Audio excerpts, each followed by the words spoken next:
It's with absolute delight that I welcome you today on this historic Conscious Planet Safe Soil event. I'm Leyla Guliyeva, your host today.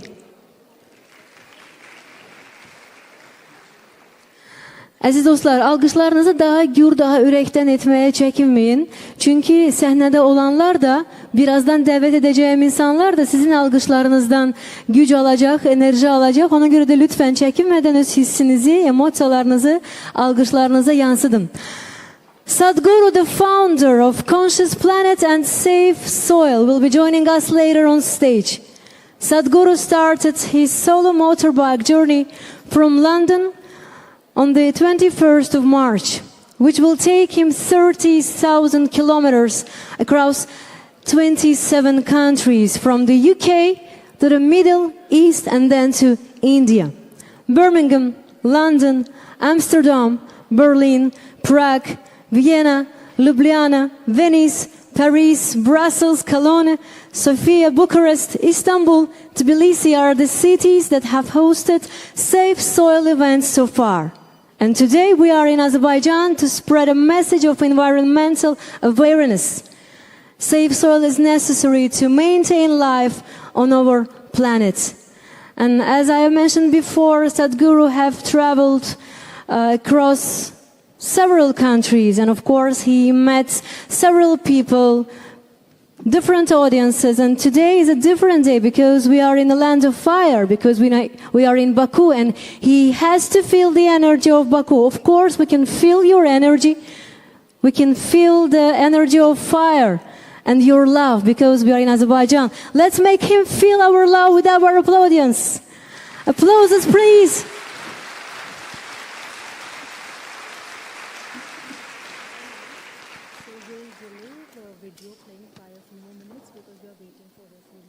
Okay. Okay.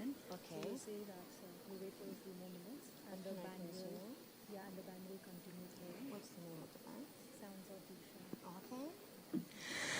Dear friends, we are still waiting for our guests. As you see, we have so much places left, and that's why we have to wait a little, but it doesn't mean that you will wait and just sit and it will be boring. No.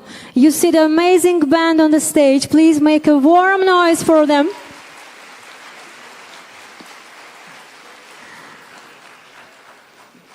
And now we will listen, and now we will hear the magical sounds of music.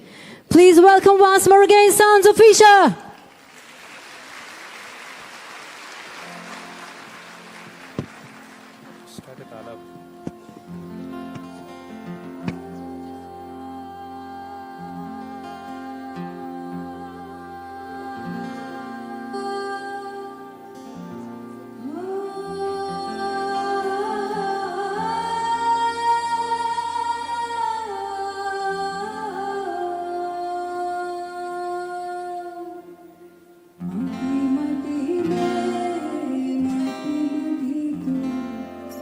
Mati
मिट्टी से बनी है जान मेरी, मिट्टी से बनी है जमीन मेरी, मिट्टी ने दिया है निवाला हमें, एहसान तेरा छूटे न कभी।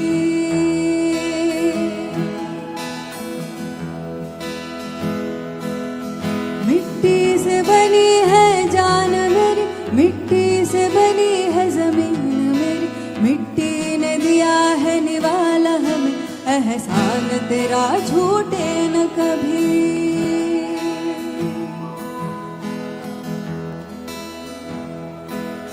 ओ माई तेरी ममता जो मिली, हर जुल्म के बदले प्रेम मिली, यह जन्म का बंधन गोद तेरा, एहसान तेरा छूटे न कभी।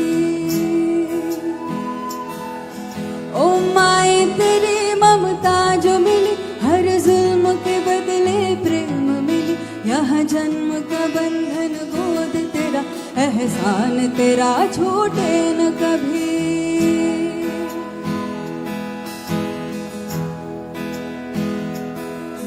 तेरी मिट्टी में मिल जावा गुल बन के, मैं खिल जावा इतनी सी है दिल की आरज़ू। तेरी नदियों में बह जावा, तेरी खेतों में लहरावा, इतनी सी है दिल की आरज़ू। हो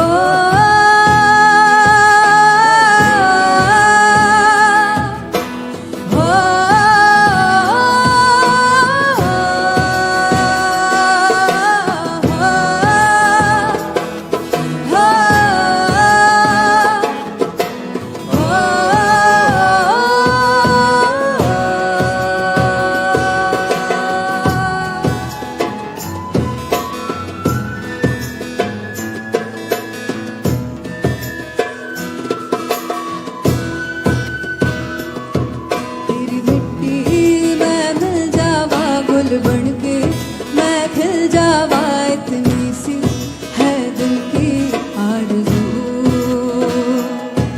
तेरी नदियों में बह जावा, तेरी खेतों में लहरावा, इतनी सी है दिल की आरज़ू। ओ माए मेरी सारी जीवन है मेहरबान तेरी, आएगी बहारे फिर तुझ में पड़े यहाँ जान मेरी। ओ माए मेरी सारी जीवन है मेहरबान तेरी, आएगी बहारे फिर तुझ में देना भी पड़े यह जान मेरी। हो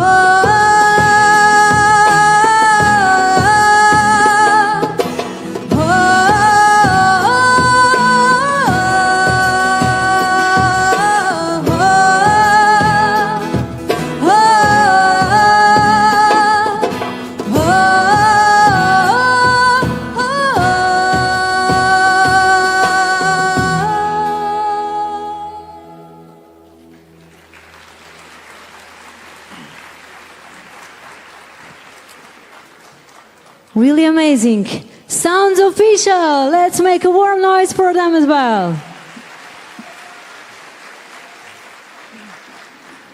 So dear friends, as far as we are in Heydar Aliyev Center, and we are here for Sadhguru, and we are ready to meet him on this beautiful stage, and we are ready to hear his thoughts, and of course we want to know more about his journey. As you see the map on the screen, now we are in Baku, and then we're going to go to Tel Aviv, Amman, Manama, Riyadh, Dubai, and so far. And so he has so many places to visit, but we have to make this meeting special.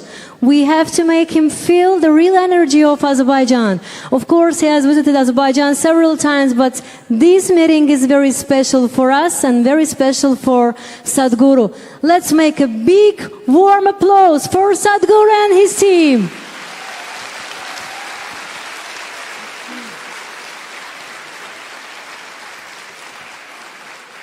I would love to take a moment and to welcome all of the viewers that are watching us via Facebook, on a live transmission. Thank you for sharing your time with us. Thank you for watching us. In a few minutes, maybe in a seconds, we will see Sadhguru on the stage. But first, we have to say a few words more. The world is rallying for safe soil. Sadhguru is writing, not for you and me, but for our future generations are with him. Are we with him? We are talking about climate change, carbon emissions. We are talking about climate change, carbon emissions, and global warming and various other aspects. But we are not addressing soil. Soil is the habitat upon which zillions of lives thrive. Once there is no richness in soil, then you have forsaken the planet in many ways. Every responsible scientist in the world and the UN agencies are clearly saying we have only 80 to 100 harvests left. That means approximately 45 to 50 years of agricultural soil left on the planet. By 2045, we will be producing 40% less food than what we are producing right now, and our populations will be 9.3 billion people. The food shortages that could manifest in the next 25 years, the consequences of that is unimaginable. Civil wars will unfold across the world once there is food shortage. What we are facing now is soil extinction. Why is soil becoming extinct? Where is it going away? What is happening to our soil? We must understand, if you add organic content to sand, sand will turn into soil. If you remove all organic content from the soil, soil will become sand. In normal agricultural soil, the minimum organic content should be between 3 to 6%. The most minimum is 3%. At least this minimum to keep the soil alive, to keep the soil as living soil is a must. Agricultural soils across the world, the depletion is so heavy. In most countries, more than 50% of the topsoil is already gone in the last 100 years. The nutrient levels have dropped significantly. The level of micronutrients you would get from your food in early 20th century to what you are getting from the same food now has dropped 90%. If you ate one orange in 1920s, what you got from it, now in 2020, if you have to get the same, you will have to eat 8 oranges. This is what we have done to our food. Soil is the biggest ecosystem on the planet, and so few people know anything about it. 1 teaspoon of healthy soil probably contains more microbes than there are people on Earth. The microbial life in the first 12 to 15 inches of topsoil is the basis of our existence. It is this magic beneath our feet which has produced the life that we are. This first 12 to 15 inches of soil is the basis of life for 87% of life on this planet, including you and me. We have to begin to recognize that what we call our soil, Mother Earth, is a living organism. Open soils, ripped open by ploughing, open to sunlight, is the basis of destruction of microbial life. So the focus should be on agriculture, the focus should be on seeing that land is under shade as much as possible. Some kind of shade, grasses, herbs, bushes, trees. Conscious Planet is launching Save Soil movement to bring about a policy change to regenerate soil. As a part of this, I'm 65 and I'm riding 30,000 kilometers, a lone motorcycle journey, 30,000 kilometers across 24 nations to activate support from the citizenry to assure the governments long-term investments will be appreciated. So it's extremely important that soil regeneration is enshrined in the policy of every government on the planet. We must change the narrative on the planet that soil is a wealth, a legacy we have received from previous generations and we have to pass it on as living soil for future generations. We are in a cusp of time. If you do the right things now, in the next 15 to 25 years, we can significantly turn this situation around and regenerate the soil. But if we allow this to progress like this for another 30 to 40 years, after 40 years if we attempt this, then it could take 150 to 200 years because that much loss of biodiversity would have happened. From 21st of March for 100 days, the whole world, every human being on the planet should talk soil. We must hear the word soil, save soil everywhere to see that the narrative on the planet changes towards the most vital aspect of our life, the soil. Each one of you should reach as many people as you can to make this happen. Many global leaders and influencers are already participating in the movement. Be a part of this and let us make it happen.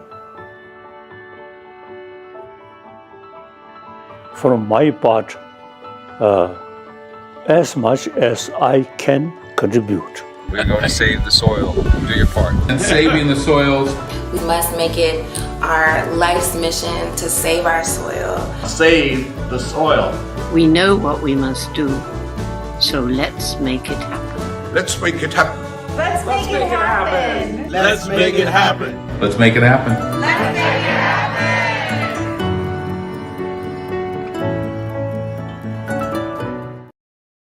Message on social channels. Use the hashtag Save Soil and tag the profile Conscious Planet, please.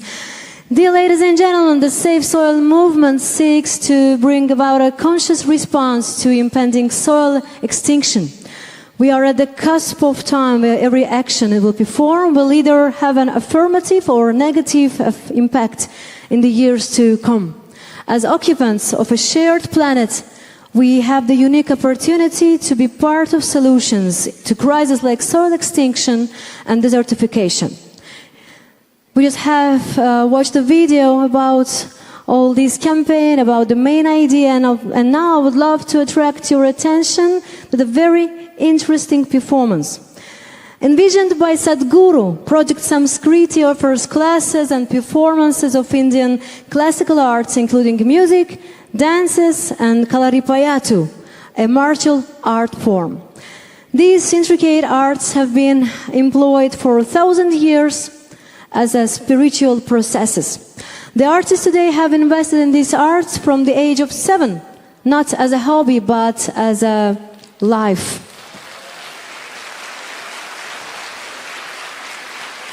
Dear Sadhguru, welcome.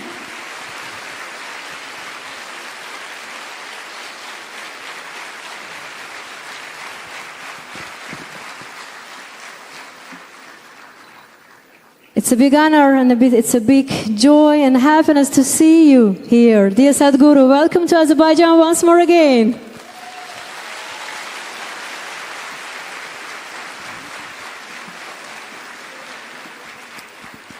And of course now I feel the energy coming from the first row. I can continue my speech. Dear friends, and I was talking about Samskriti just a few seconds before dear Sadhguru came.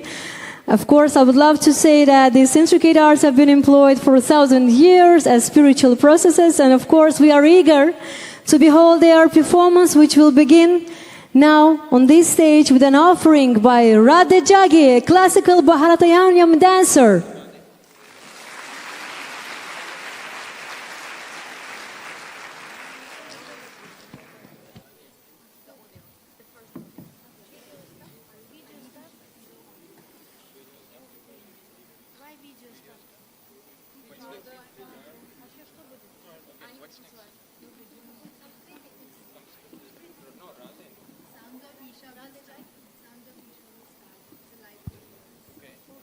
One with a fierce heart of fire, draped in the rivers and oceans, with hair of open sky and her body the ground beneath our feet. Mother Earth, our source and sustenance. Time is ticking away as we exploit this strong and gentle source of life to build our lives, our comfort, our luxuries.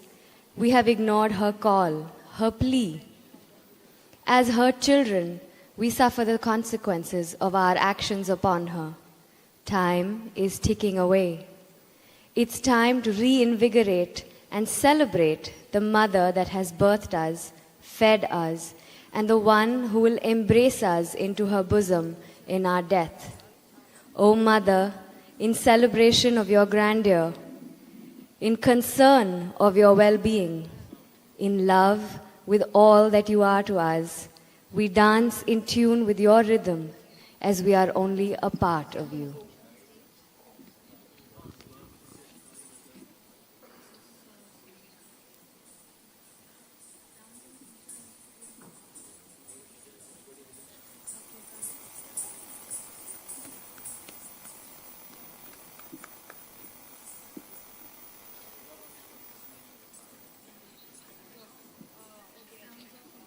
Takita taka demi takita taka demi ta kirtagdin ta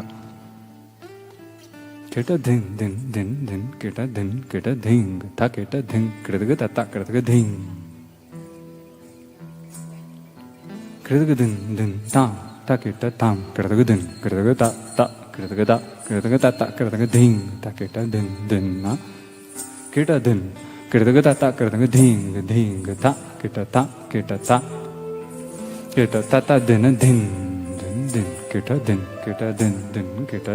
ta ta kirtagading din kita din ta kita din ta kita din na kita din ta kita din kirtagata ta kirtagata kita din kita ta kita ta ka din ta kita ta kirtagata ka demi ta kita ta kirtagata ta kirtagata dina ta demi ta kita ta kirtagata ta kirtagading ta kita ding kita dina kita ding ta kita ding kita dina kita ding ta kita dina kita ding ta kita dina kita ding ta kita ding kita dina kita ding ta kita ding kita ta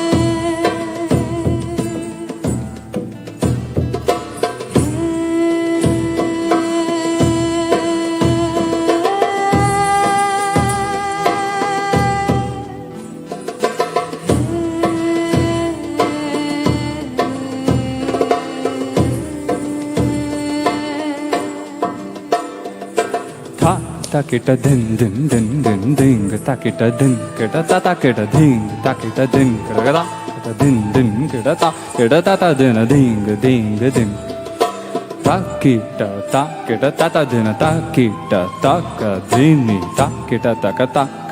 kita ding kita din kita ding ta kita din kita ding ta kita din kita ta kita ding ta kita din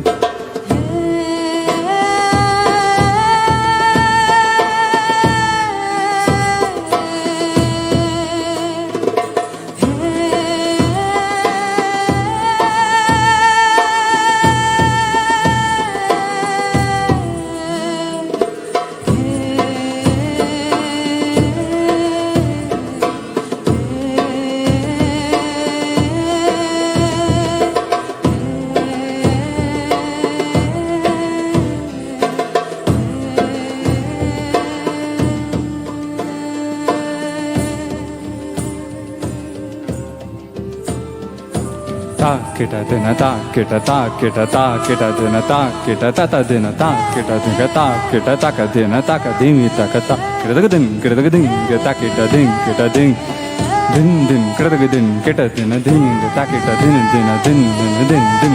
din kita dina kita ding ta kita din kita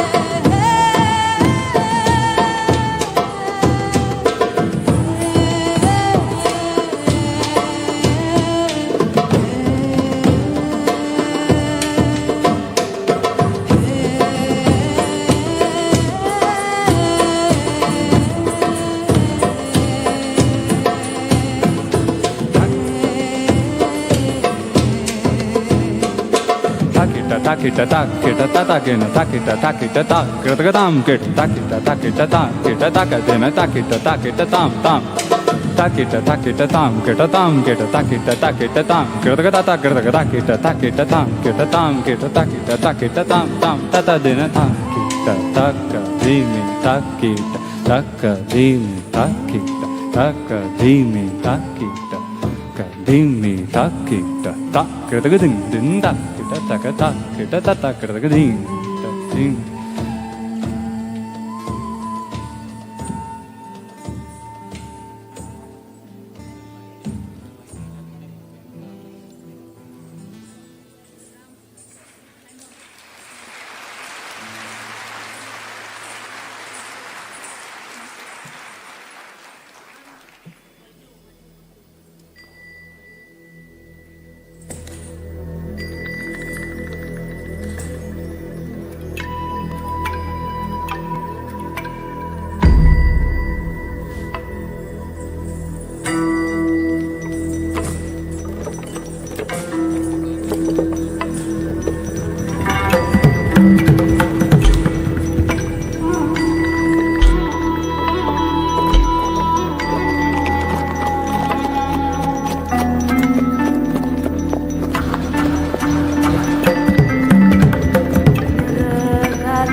beneath my feet, your soil.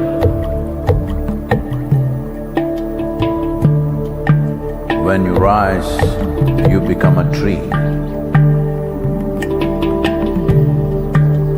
Again, you fall as a leaf.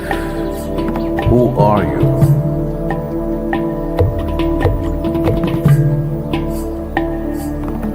You come up as a crop. You give me life as food.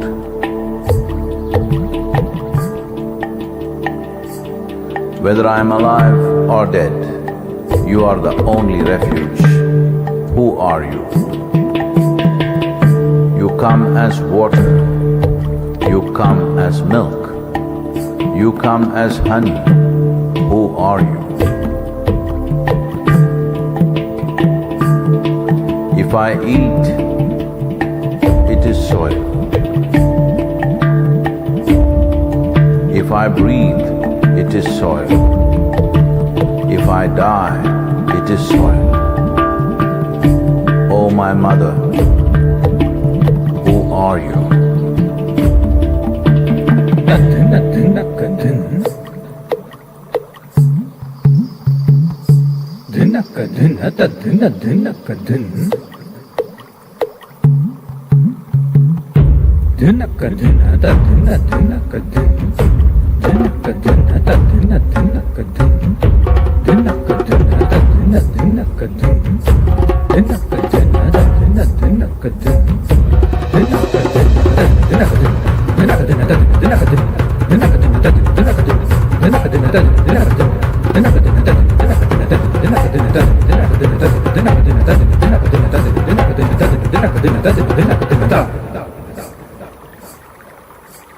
Soil. In the root there is a stalk. In the stalk there is branch. In the branch, leaves, bud, flower and fruit, all rooted in soil. That is not our making. The soil, the very soul of all life, shall neither perish nor is created, but in a constant turnaround. A tree and a termite hill, the rough hide of an elephant and the fine silk of the spider, the beasts that you kill and the people that you love, all a recycle of soil, soil and soil.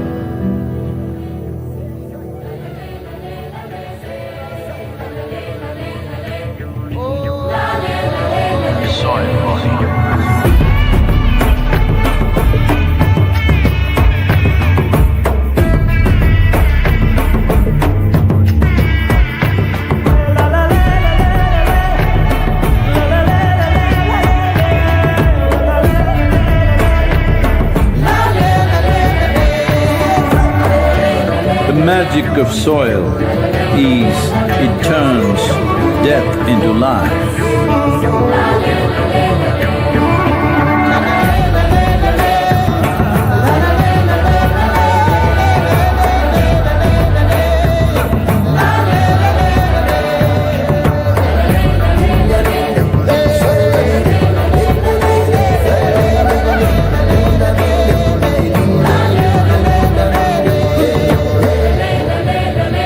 Depleted soils will not quench the fire of hunger. Unquenched hunger can burn the very world. This is a generational responsibility. Save soil. Let's make it happen.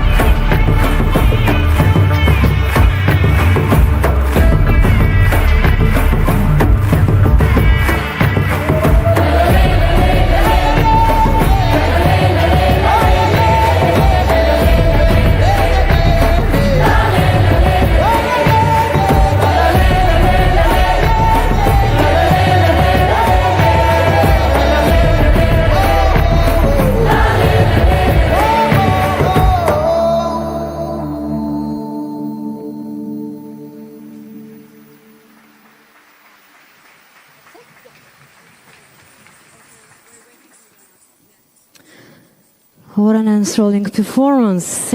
Many thanks to Radhe Jagi and Isha Samskriti. That was really wonderful. And I was watching this amazing magical performance from a backstage and suddenly understood that it's impossible to host this event wearing high heels whenever we have dancers and all the performers on a stage barefoot. I'm standing on a high heels and I don't feel the energy coming from a soil. But I don't know, it's possible for me to take my shoes off. Okay, maybe I'm not so tall. I was 1.60 meters whenever I was born, and it's still keeping the same height.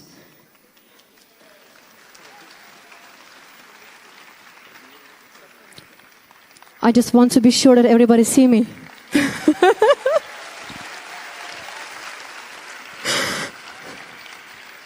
Mr. Tural Asadov, take your turn and you will come to the stage. Just be attentive. Dear friends, now it feels much better, really. So comfortable, so cozy. Now, dear friends, today the 29th of April marks the 40th day of Sadhguru's iconic 100-day journey across the world to expedite the awareness of and restore soil health. And 40 days, really, it's a big time and it's almost coming up, and so many cities are waiting for Sadhguru's visit. 40 days, it's braving relentless storms and the rain and mountainous terrain, driving ceaselessly with the pizzas, and that has the world watching with bated breath. A long rider at 65, starting from London, crisscrossing through the lanes of Europe, and now he's here in the land of fire, in the land of love and energy, Azerbaijan.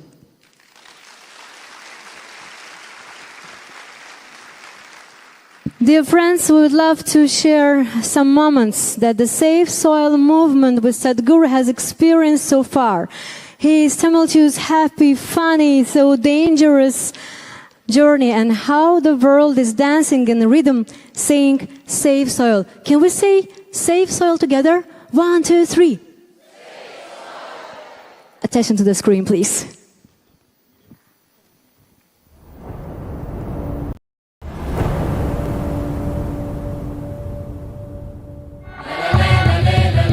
It's a great pleasure for me. These beautiful Caribbean nations are going for this first.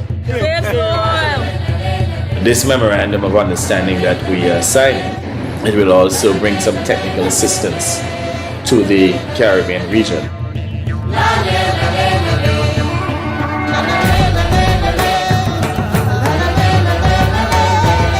This is a historic moment because here is the first step to turn around.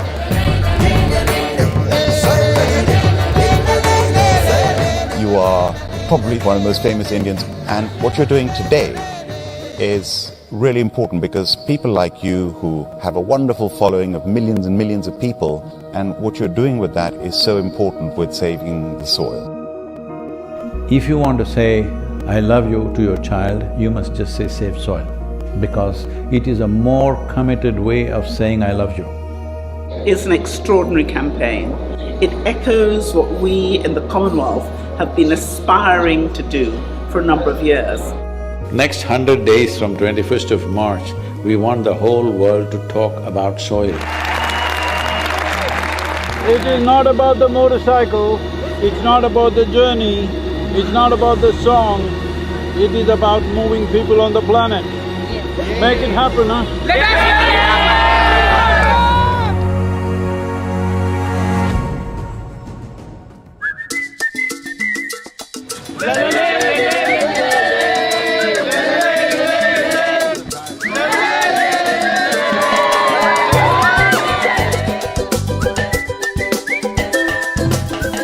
I think if we all contribute, then we have a really strong voice.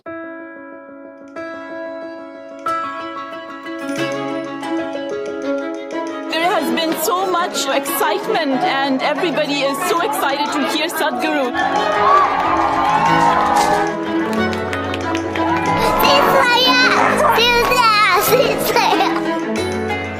This is our time on the planet. What we do here is our business. Let's do the right things. I honestly didn't feel like part of the movement before, obviously. I'd never met him. Seeing what kind of a following he has and how impactful it is, I really feel like I just joined a global movement. Graffiti artists supporting this Save Soil movement, wanting to inspire the youth, and youth being the major population in most parts of the world today, all graffiti artists, to whatever walls that you have, make sure that you use this. One of the most beautiful cities of Europe. It's our common issue together. It's not for one nation, for one person, but we as people have to unite and to solve this.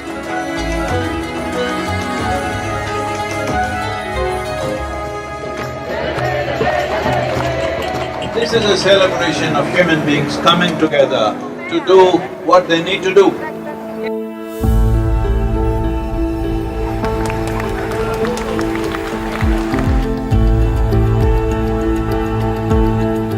Had a wonderful meeting with the Agriculture Minister of Slovenia.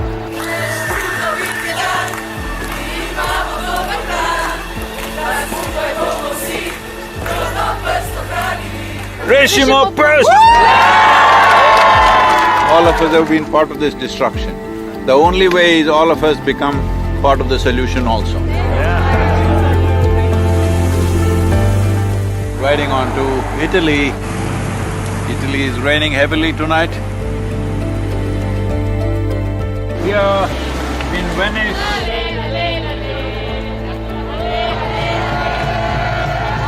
over 2000 years ago, this eternal city made the mistake of over-farming the region, and the erosions that caused did tremendous damage, and that was also the fall of the city at that time. So, the Romans of today should never make that mistake once again.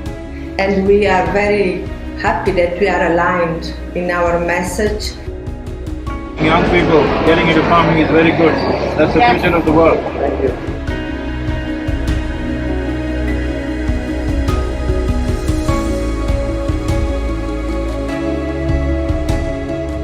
Here we are in Geneva. I think it's a message of urgency, but it's also a message of hope. So I would really like to thank Sadhguru for his leadership. The global movement led by him addresses the soil crisis by mobilizing people around the entire world. This massive fountain in the Lake of Geneva is lit up for Save Soil today with Save Soil colors of blue and green. You cannot stop this. The moment is on. It's going to be on till the policies are done. See, when people want it, it definitely will happen. There's no question about it. Tell me, will it happen?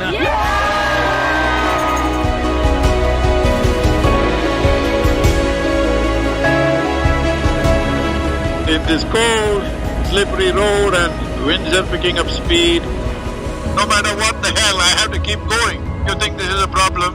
Relentless commitment to what you do. That is the only solution.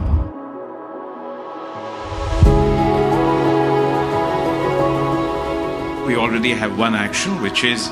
And he expressed that his mission is what we need. It's fantastic. France has been great. Well, Brussels. Let's put together and work on a common message for all to save a resource that determines our future. Save the soil. And then a smashing evening at the main event. And a super enthusiastic crowd committing themselves to make this happen. Save soil on the move. Let's make it happen.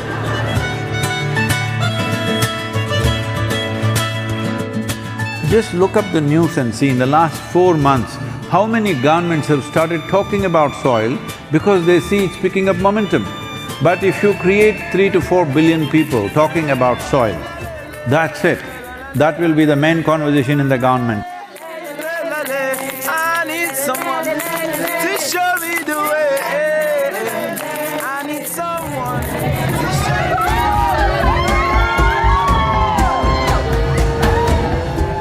The Education Ministry in Germany has now come into the picture officially and asked all the children to do artwork to support Save Soil movement.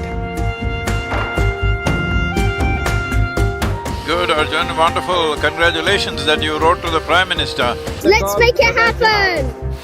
So, on the way to Bratislava, well, the road surface is not great, too many puddles of water, so can't maintain very high speed. It's great that all of you are here in Bratislava. Nobody ever imagined 100 years ago that we will have to save soil of all the things. Thank you for coming to Slovakia. It's wonderful, and I'm very happy that with your campaign. Would you like to come in the kitchen and cook with me a little Why bit? not? Without soil being rich, food won't be rich. Without food being rich, our bodies will not be a full potential. The old heroes always built something which stands up like this, but the new heroes are those people who will nurture the soil which always lies beneath our feet, never stands up.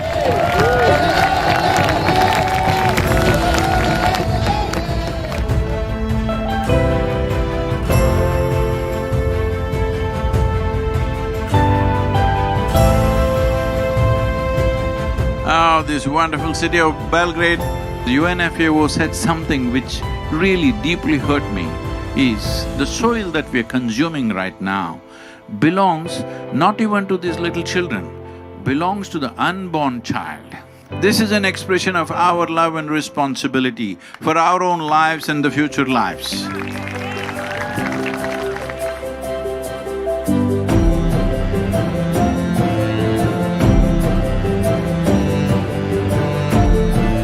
I think there is a great potential for a good collaboration, partnership with the campaign Save the Soil, and what we are doing as a government. We can make it together. It's very important, bringing a certain sense of love and celebration towards the land that we walk upon. It's just afternoon, but temperatures are around 2 degrees, morning it was below zero. Not a weather for motorcycle for sure. Going from Sofia to Bucharest.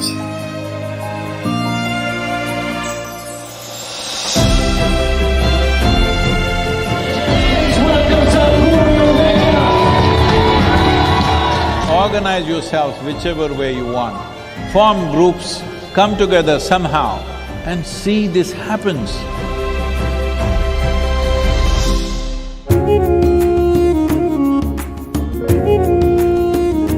People from Istanbul were really amazed by Sadhguru to appear, and they were just so happy to see him. This many people, if all of you are committed and you spend 15-20 minutes a day to enhance the message, I think I don't have to go on riding like crazy. Yesterday I rode 18 hours, can you believe this, through Bulgarian roads?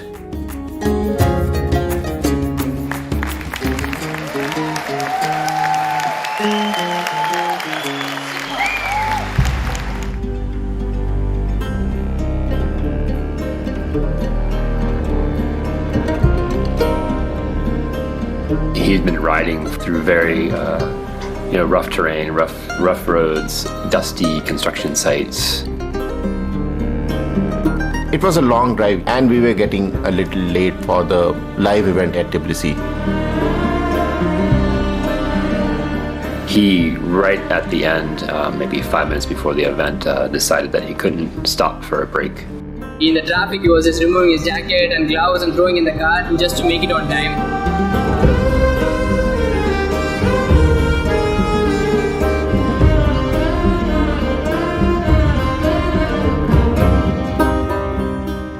The whole purpose of this movement is to first to bring this home, that when you walk upon the soil, you know it is the source of your life.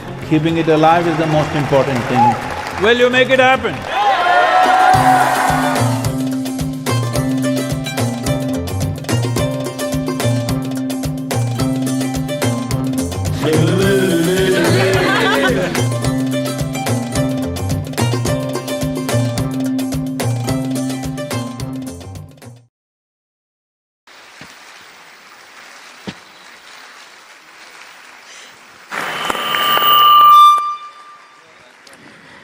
Dear friends, I know that everybody is eager to see our main hero on the stage.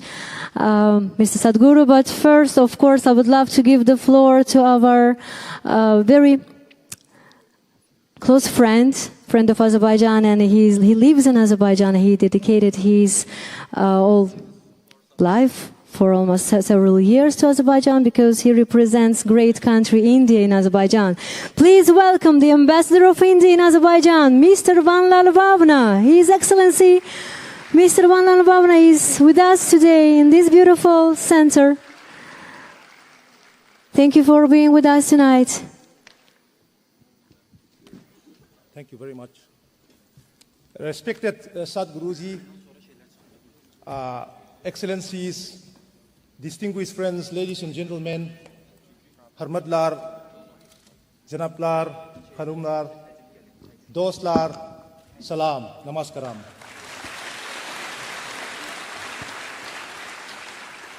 Let me begin by thanking the Heydar Aliyev Foundation for this great opportunity for hosting this wonderful program today evening, and for all of us to get together here for a very important cause.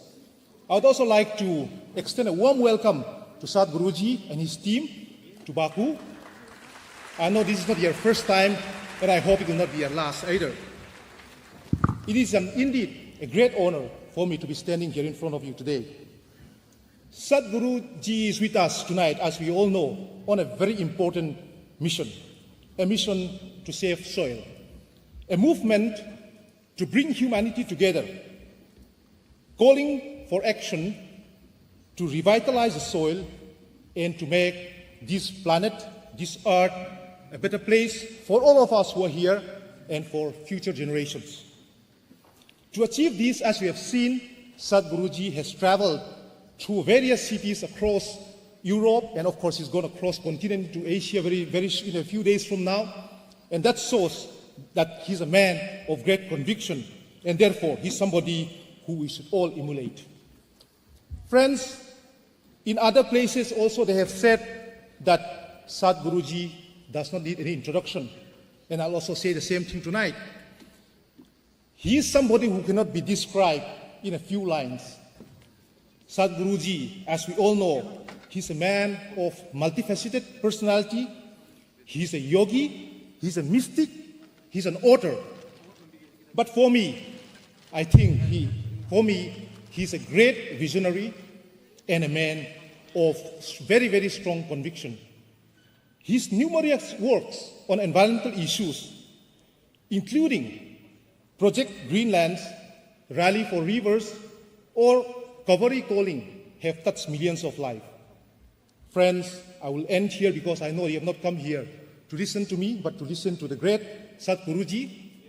But I'd like to request to all of you who have come here tonight to join this very important movement and be an important partner to take forward Sadhguru's call for urgent action to save soil to the larger audience in Azerbaijan and beyond.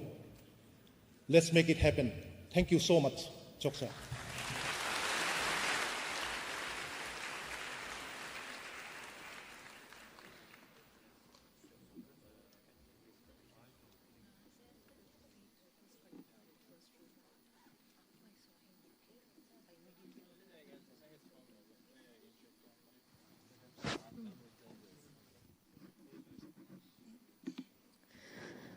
Thank you very much, Mr. Ambassador.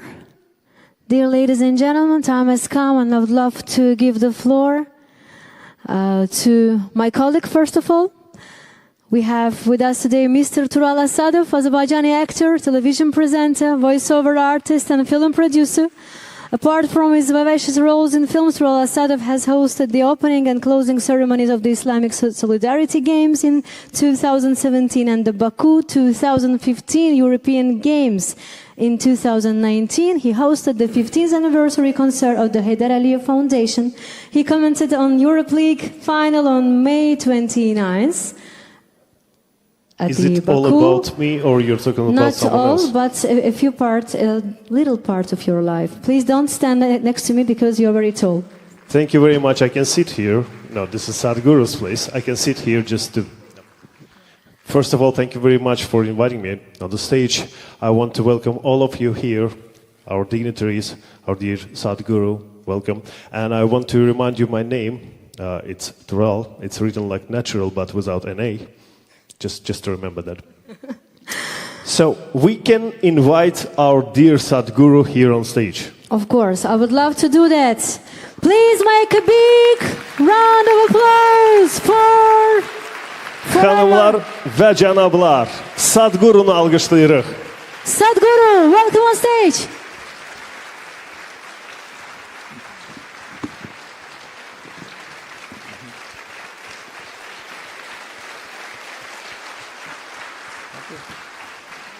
Thanks for taking off the shoes. I left them there. Thank you very much. Tural, take your time. Thank you very much. Good evening, dear Sadhguru. Is it okay if I do a 1 minute chant? 1 minute check. Chant. Chant. Okay. Is it okay or is it all right? What do you want? What do we have to do? If I do 1 minute long chant. Okay. Chant, Yes, you can. okay? In a language that you will not understand, but I can explain if needed. Please. I'm surprised. Because so many things have been said to me in Baku that I don't understand. It's just the beginning of it. No, it's a language, nothing else.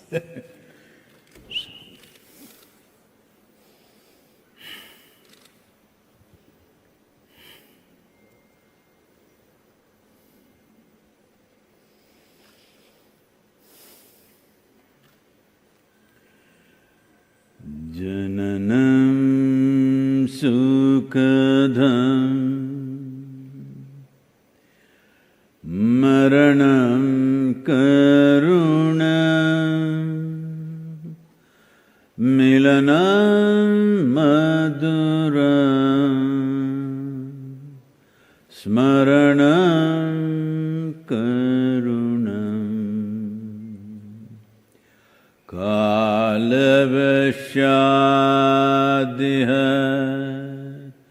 sakalam karunam samayadipate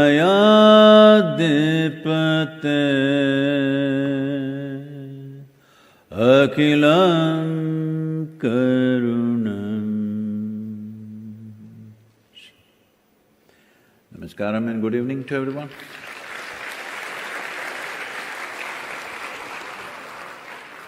So we can start? Yes, sir. What was about it? What was the chant about? You said that you will translate. Yes. Well, life is a combination of just two things. A certain amount of time and a certain amount of energy. When it comes to time, as we sit here, time is rolling away for all of us at the same pace. How we experience time may be different from person to person. It all depends on a certain day. If you're… Can we light up the people also? Can I see them? Hello? Whoever manages this. Zəhmət olmasa işıqları yandıraq zalda ümumiyyətlə xahiş elədi. Çox hörmətli Sadhguru. Just do that. Thank you. Thank you for this opportunity to say the words that you said, to translate the words you said. So, our life is a combination of time and energy. Time is rolling away. There's nothing you can do about it. It's rolling away for all of us. Experience of time may be different from person to person. On a given day, if you're very joyful, you find 24 hours, poof, it's gone. But another day you're a little unhappy or you're miserable or you're depressed, then one day passes like a year or 10 years or maybe a eon it depends how depressed you are. So only miserable people can really live a long life. If you're very exuberant and joyful, it just gets over before you know what the hell is happening. So, what do we have to do? So the only other thing Suffer? No, the only other thing you can manage is your energies. You cannot manage time because it rolls away. As you sit here, in the last 45 minutes that you're sitting here, all of us are 45 minutes closer to our grave. We are. If we know it's not the clock that is ticking, it is the life that's ticking away. If you're conscious of it, then we will see how to enhance this life, because it's so limited and so brief. So the next thing is the energy that you can manage. Depending upon how intensely you manage your energy, accordingly your life and the quality of it in terms of pleasantness of life, profoundness of life, and the impactfulness of your life is determined by this. If you do not manage this consciously, best, or even unconsciously, if you do not manage this somehow, then you will see life will be very long in your experience, but actually it's the same time. So, this process of managing life and time, time and energy, is the whole science of yoga. How to manage time and energy in such a way that the best can happen to you and to everybody else around you. Let's make it happen. Let's make it happen. Thank you very much for this explanation. So, I would like to come back to your movement, to your journey. 30,000 kilometers and a lot of countries. Don't take away 10, that'll change everything. Yes. I can put one more. No, don't do that. So, that'll kill me also. And you traveled, this is your second visit to Azerbaijan, but this time you traveled from west to east and you had an opportunity to see the soil of Azerbaijan. What do you think about it, about the soil here in Azerbaijan? Well, after we entered the southern border, there were two borders from when we come from Tbilisi. So we entered through the southern border. The first part of it is a lot to be done there because it's very dusty, and if you don't manage that well, there's not enough vegetation there. If you don't bring back vegetation, well, one thing we need to understand is because Azerbaijan is very much in the same wind tunnel from northern Africa to Bulgaria, Turkey, to some extent Georgia, but more. Azerbaijan is in the same wind tunnel.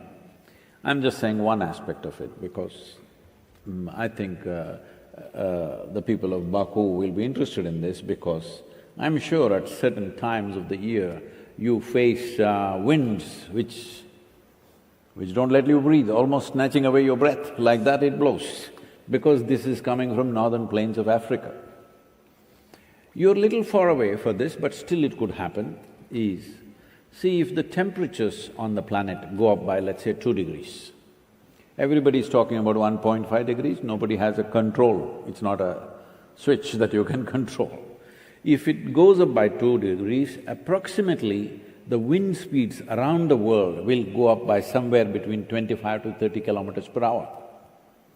If right now, let us say, winds are blowing at 100 kilometers per hour in the northern plains of Africa, which it does, or actually it does much more.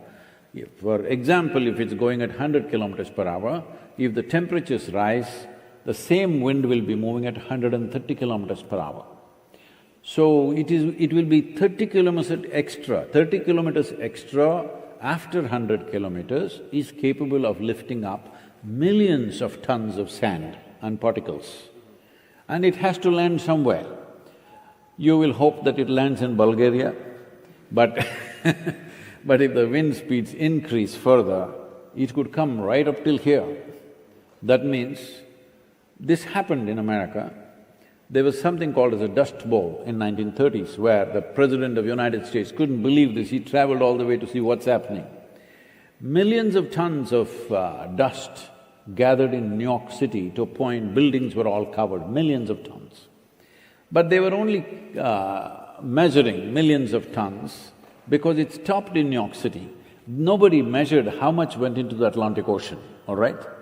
If millions of tons stopped here, many more millions of tons would have landed in Atlantic, that means it lost. So today we are measuring it in United States and saying 30% of the America's topsoil is simply gone. Gone. Not degenerated, it's just gone. Because you handle the prairies or the grasslands in a certain way.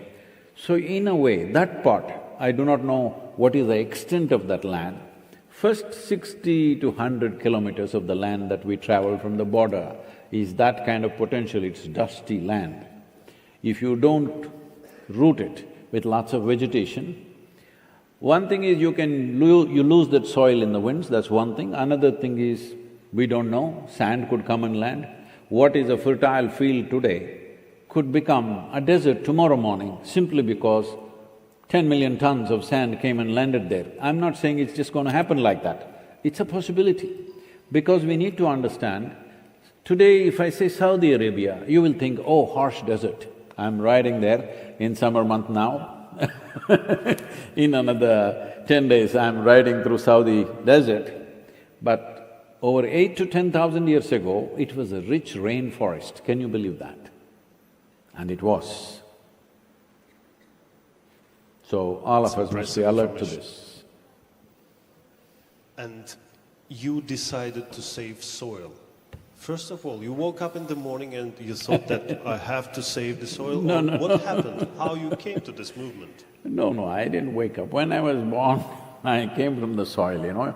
People don't… we come from our mothers, but our mothers' bodies also came from the soil. The food that we've eaten is the soil that we woke upon.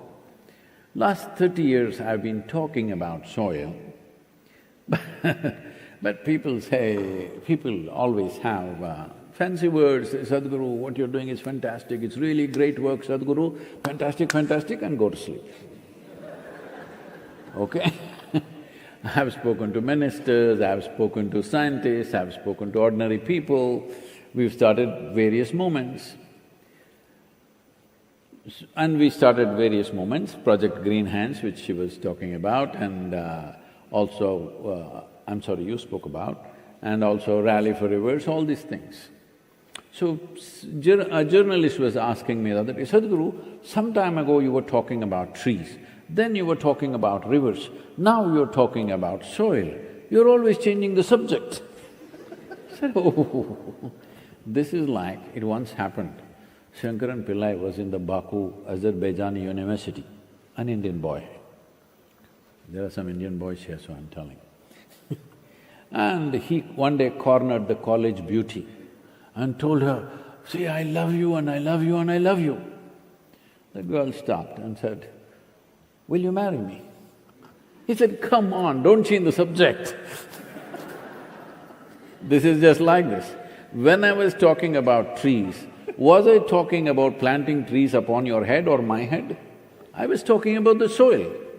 When I was talking about tropical rivers, am I talking about soil? Yes, it is upon soil that the water flows, because we must know that in European countries, most of the rivers come from melting ice. But tropical nations, the waters are coming only from the soil. The only source of water is the monsoon rain.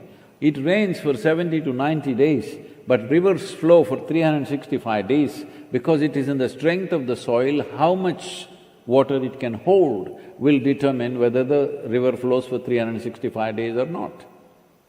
So we were only talking about soil all the time, but they think I'm changing the subject. You are changing the subject. So, and for the moment, today is your 40 days of your journey, of your movement. How many people joined you? And is it easy just to join to this movement? Oh yes. You don't What do I have to do for that? See, I don't want you to join the movement, I want you to become the movement, because it's you, it's the people who can do it. Now we've created a certain opportunity, you can become an earth buddy. What it means is every day you're dedicating 10-15 minutes of your time, only 10-15 minutes of your time to enhance the message. Do you have to enhance me? No. You talk about soil in your own language, whichever way you want. You need information? Well, there are UN websites like FAO website, World Food Program and various others who have enormous amount of information, but they're all little very scientific and technical that everybody may not be able to glean through that information. It's correct, but it's a little complicated the way it's put. So in a very simple way, it is there on the savesoil.org website. You can take that and make it yours. You don't have to recognize me, you don't have to talk about me, because this is about we as a generation of people. What I realized in the last 2 years, I've been meeting so many agricultural ministries and scientists and responsible bureaucrats in various places, politicians, heads of state. Almost everybody knows what is the problem. And generally almost everybody knows what is the nature of the solution needed. But everybody has been waiting. And I looked at it, what is it that they're waiting? They were just waiting for an idiot to bell the cat, so here I am. Yes, everybody thinks somebody else should do it. I just want to tell you, there is nobody else, there's just us. We are the problem and we can be the solution. There is simply nobody else here, just us, people. What will happen if we will not save soil? I mean, what is the worst scenario if nobody will act, if nobody will join this message, nobody will spread this message? How much time do we have? I don't like to talk about that because I want to make sure people act. You're talking about… You have to say about the worst scenario. Essentially you're talking about if I fail. No, I'm not that kind. No. I want just people to know the worst scenario. What will happen if they will not… The worst scenarios have already been described by World Food Programme, FAO and IUCN has spoken elaborately. The worst scenario is this: by 2032, 3.5 billion people will have trouble finding their daily drinking water. And because of this, 1.2 billion people will be migrating on the planet, okay? When people migrate, if deaths happen, media will report. Nobody reports the suffering. You cannot report the suffering, what human beings go through. Especially when there is forced, unplanned migration, the maximum suffering happens to women and children. Worst kind of suffering, worst kind of exploitation happen to women and children. And we have seen this happening repeatedly, and once again we're driving straight into it. 2032 is not a lifetime away. 10 years, it'll just come like that, okay?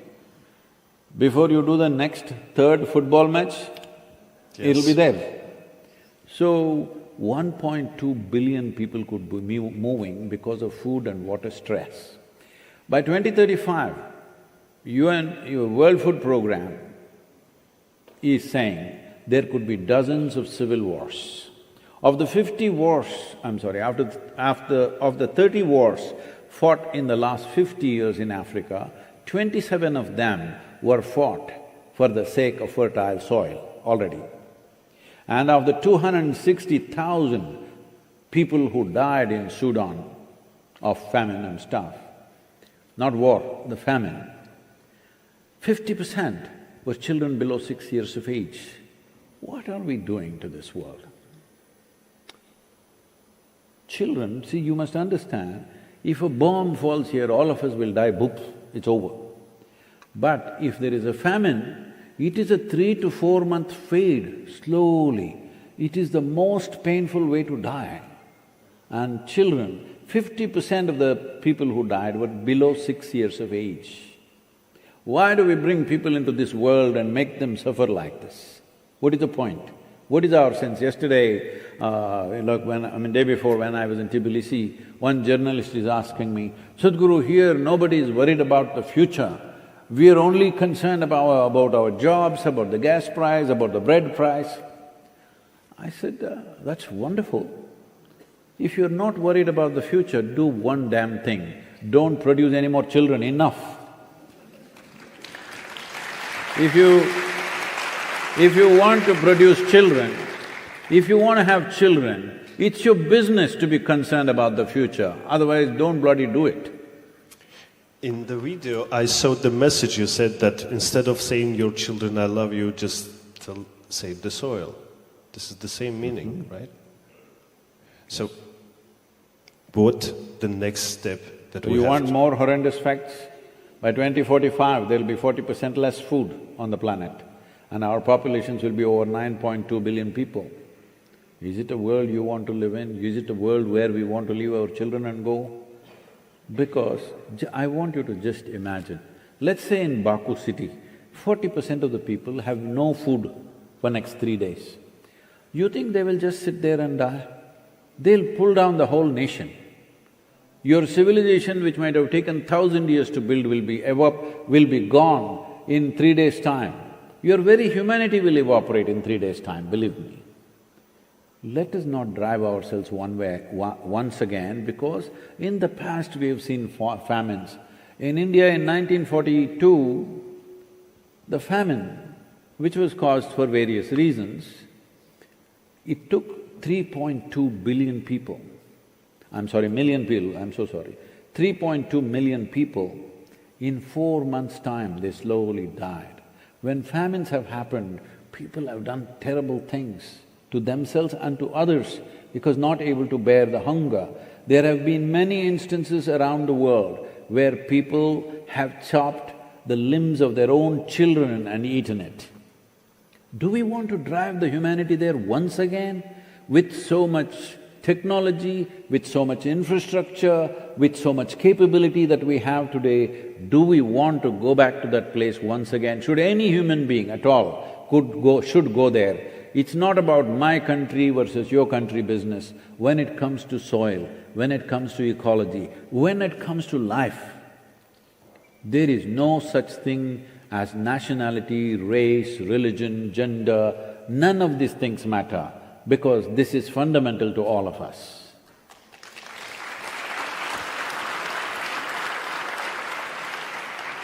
Now we're talking about the danger, about the death, about everything that will happen if we will not save soil.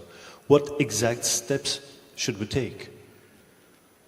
I mean, by myself, tomorrow in the morning, what do I have to do except spreading the message? That's all you must do right now, because otherwise what you will do is you'll roll up your sleeves and fix your kitchen garden.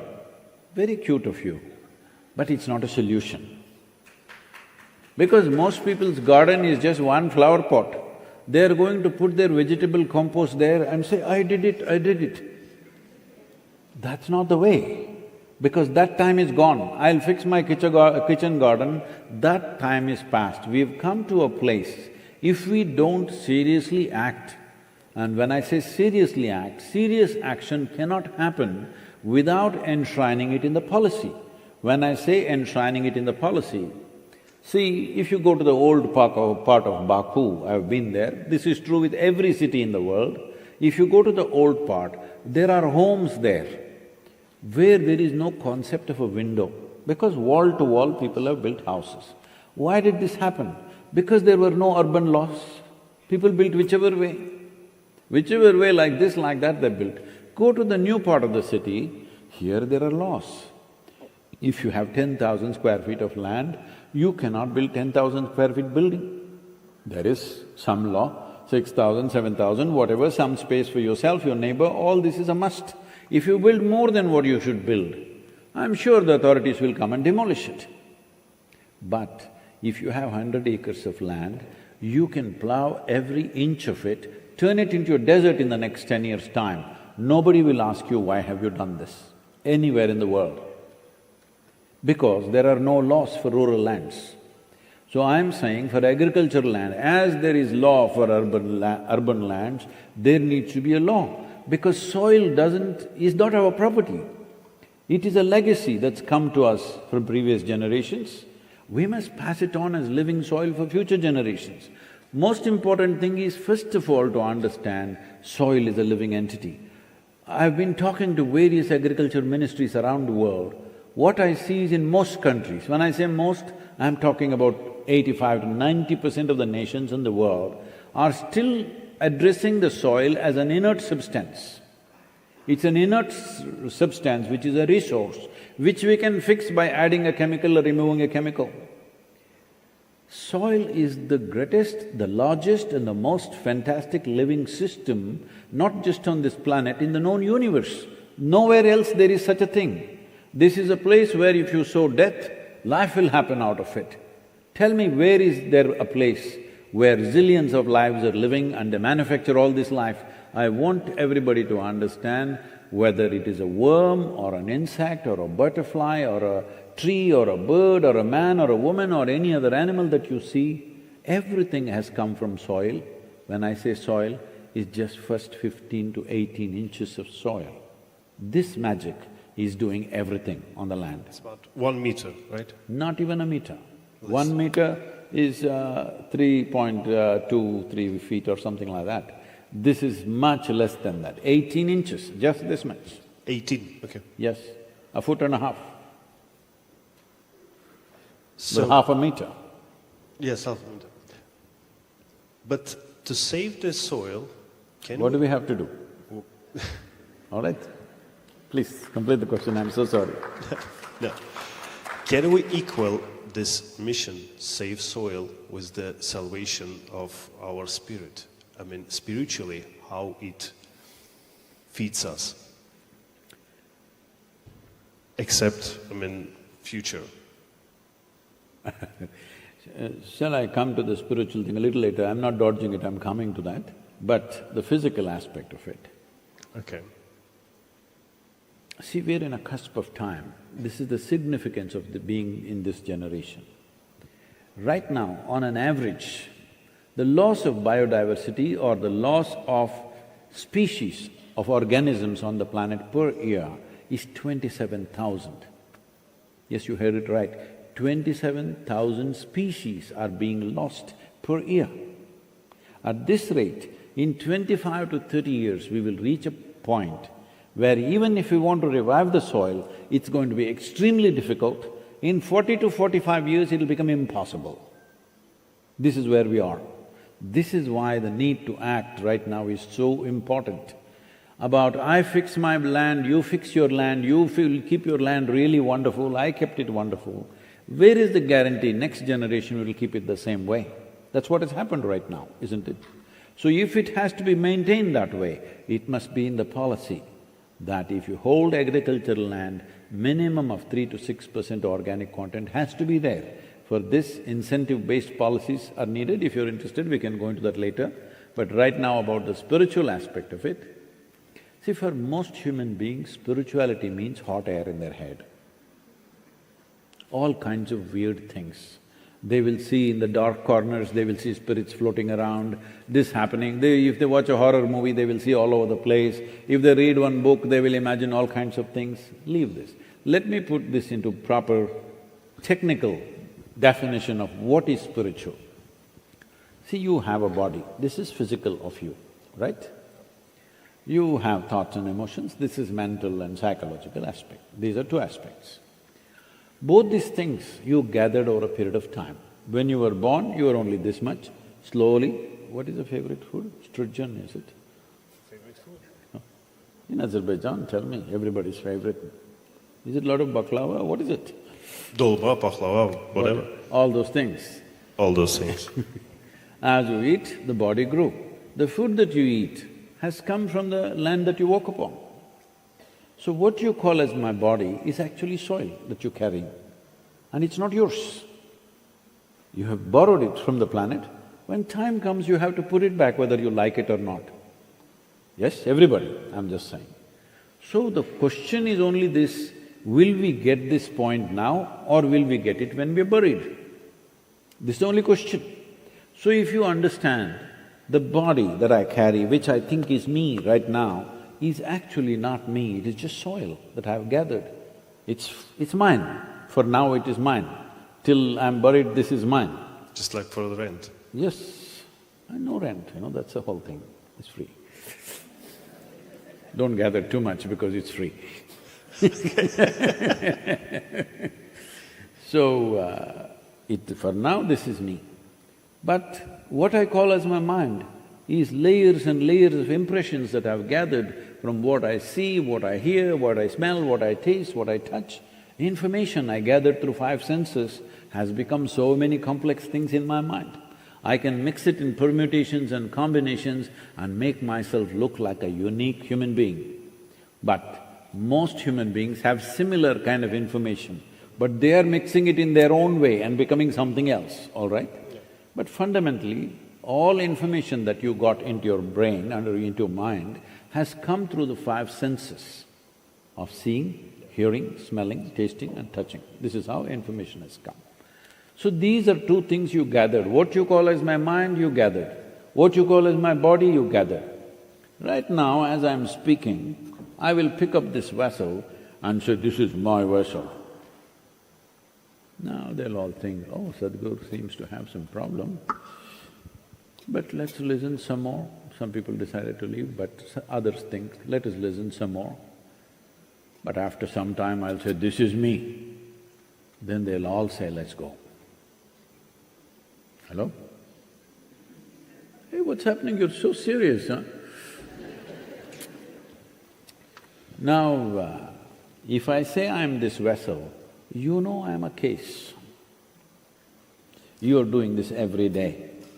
Food appears on your plate, you say, this is my food, you eat it, then you say, this is me. Same problem. The moment what is yours you think is you, there is a serious problem. This problem, if you solve, then you say you're spiritual. How do you solve it? Well, if you have to gather so much body and gather so much mind, there must be something more fundamental to that, yes? Now immediately people say, oh, there is a soul, there is a spirit. These are all stories that you have heard. If you come to India, we have at least 24 words to describe these things, okay? The longer the civilizations have existed, more stories will develop. But you're only improving your vocabulary, it doesn't change you in any way. But if I give you a simple method with which if you sit here now, you can clearly feel and experience your body is sitting here, your mind is here. What is you is a little away from these two things. If this becomes a living reality, this is called as spiritual. Now, how is soil spiritual? Soil is very spiritual because if you realize, not intellectually, experientially, say right now you're holding a microphone, without that nobody will hear you, all right? So, it is a part of you in some way, because your speech is heard there only because of that. So if you go little deeper, because you have a mouth cavity and a tongue and everything, sound is coming. You have a vocal cord, so sound is coming. What is the big difference between your vocal cord and your microphone? Both are actually giving you a voice. If you spoke with your vocal cords, only the first 2 rows would hear, now everybody is hearing. So it is in many ways a part of you right now. But right now if it gets stuck to you and you can't keep it down, then you have a problem, isn't it? That's interesting. See, you used it just now. Yes, that's why I used it. So how soil is spiritual is this, that if you begin to experience your body for what it is. I must tell you, this whole project Green Hands, as we called it at that time, when I saw that desertification was happening in southern India, and if you speak to people, they're looking at you like you're crazy, where is a desert in South India? Come on, Sadhguru, have you lost it? Kind of thing. Every scientist is telling you, in another 25 years you're going there. And it's clearly visible. Perennial rivers have gone dry, bore wells have been sunk from 200 feet where we were getting very good water, now you've got 1100 feet and still not getting water. Crowns of the palm trees are falling down. It is happening, but people don't see it as long as water is coming in their tap. Water, municipality is supplying water to their homes, so they think everything is fine. So when I tried to talk to them, they didn't get it. So I did one simple process with thousands of people. I made them sit outside and made them breathe in a certain way and made them experience. See, what you exhale, the tree is inhaling. What the tree exhales, you are inhaling. Once they got it, one part of our lungs is hanging out there. Oh, now you can't stop them from planting trees. 67 million living trees they have planted in the last 17 years or so. It's great. And I have information about the planting tree here in Azerbaijan. Tomorrow you'll do this with the… Only one. Only one? Why? Need more. We need more. Okay, so this is the process with the Ministry of Agriculture of Azerbaijan and with you, and you will sign the MUA, right? MOU. Yeah. What's about it? Just see, this is a way that we know the government is committed to enhancing its soil quality. Once it's committed, we have, as I said, we've already made a handbook of this for 192 different nations as to how it can be done. Based on the latitudinal position of a given country, its soil types, its economic conditions and its agricultural traditions, we have formed 192 policy documents. They are not policy per se, they're handbooks as to how policy can be made, because it's the prerogative of a sovereign nation to make their own policy. But a simple handbook, it's taken us over 2 years with top scientists working on this as to how this should be done. There are hundreds of ways of doing it. It is the choice of the farmers and the government to do it. One simple thing is this. See, right now, Azerbaijan exactly I do not know, but in this region generally, your organic content will not be more than 1.2 to 1.25%. On an average, I'm saying, in some places it may be more, in some places it may be less. If the government offers an incentive to the farmer, all the farmers who raise their organic content to 3%, we will give you a certain incentive. If the incentive is attractive enough, most farmers will go for it. How to raise it? For this there are many methods which is technical, which we can give it to the farmer. The government can give it as an advisory, these are all the many ways to do it. Traditionally all farmers always knew it, they forgot in the last 40–50 years. Otherwise everybody always knew how to regenerate, otherwise for so many generations you wouldn't have managed food, all right? So people knew, it just has to be brought back, a little more science to it, little more technology to it so that it happens quickly. This will not cost any great amount of money, nor does it need any great new technology. If technologies are used, things will happen a little more quickly, but it doesn't matter. If we start the process, in most countries, we can get to 3% within 6 to 8 years, very easily, without too much expense. If you want to get there in 2 years' time, then there is some expense, there is a certain amount of budget. So countries can choose, they can choose this district will go aggressively, this district will go slowly, depending on the productivity of that region. That is a call that each government has to take, that's not for me to tell them. But how to do it? It has to be incentive-based, otherwise it'll not work. Maybe in another 25–30 years' time, it'll become punitive. It has to become at some point if people don't respond. But they will respond to economic benefit, they will respond. So, this can be brought about in every nation, it has to be. I'm speaking at the COP15 now at in Ivory Coast in the next few days, and here 197 nations, including Azerbaijan, is participating. Here the main theme this year in this convention is soil. Soil is the theme. So, we will change the narrative on the planet. Till now, everybody's been talking about carbon dioxide in the air, carbon particles, what should be done. I'm not saying that's not a problem, that is also a serious issue. But suppose in my body, my ankle is hurting because it's broken or sprained, my eyes are hurting because too much riding, or my throat is paining, so I got an orthopedic coming here, I have an ophthalmologist, I have an ENT specialist, all waiting to attend to me. But then I discovered I have a serious cancer. Tell me which should be attended to first? Keeping you alive is more important. First stay alive, then fix the ankle, fix the eyes, fix the throat, everything. Right now, this is exactly the situation. If the soil dies down, and all your fancy talk about environment will mean nothing, I'm not saying that's not important, I'm not saying that cannot be done in parallel, it can be. But this has to be attended to on an express, with a very express significance to it, otherwise we would have failed, because 20–25 years if we spend without doing anything, then turning it around will become a very serious challenge. So, for the moment, don't you mind if audience will ask questions? Not at all. No? Just tell them not to ask me difficult questions. You don't want difficult questions? No, ask them not to ask me very difficult. Okay. Çətin olmayan suallarınızı Sadhguru'ya verə bilərsiniz, hörmətli qonaqlar. Bizim The most difficult question will be if you ask it in Azerbaijani. I'll try to translate in Russian. Bizim həmkarlarımız sizə mikrofon uzadacaqlar. Sualınız varsa əlinizi qaldıra bilərsiniz, yaxınlaşa bilərsiniz və çox hörmətli Sadhguru'ya sualınızı ünvanlaya bilərsiniz. I would like to ask, meaning the soul is important, I do understand, but overall in the world the situation is kind of struggling, I mean everything. Do you think people will think about soul looking at the things that are going on around?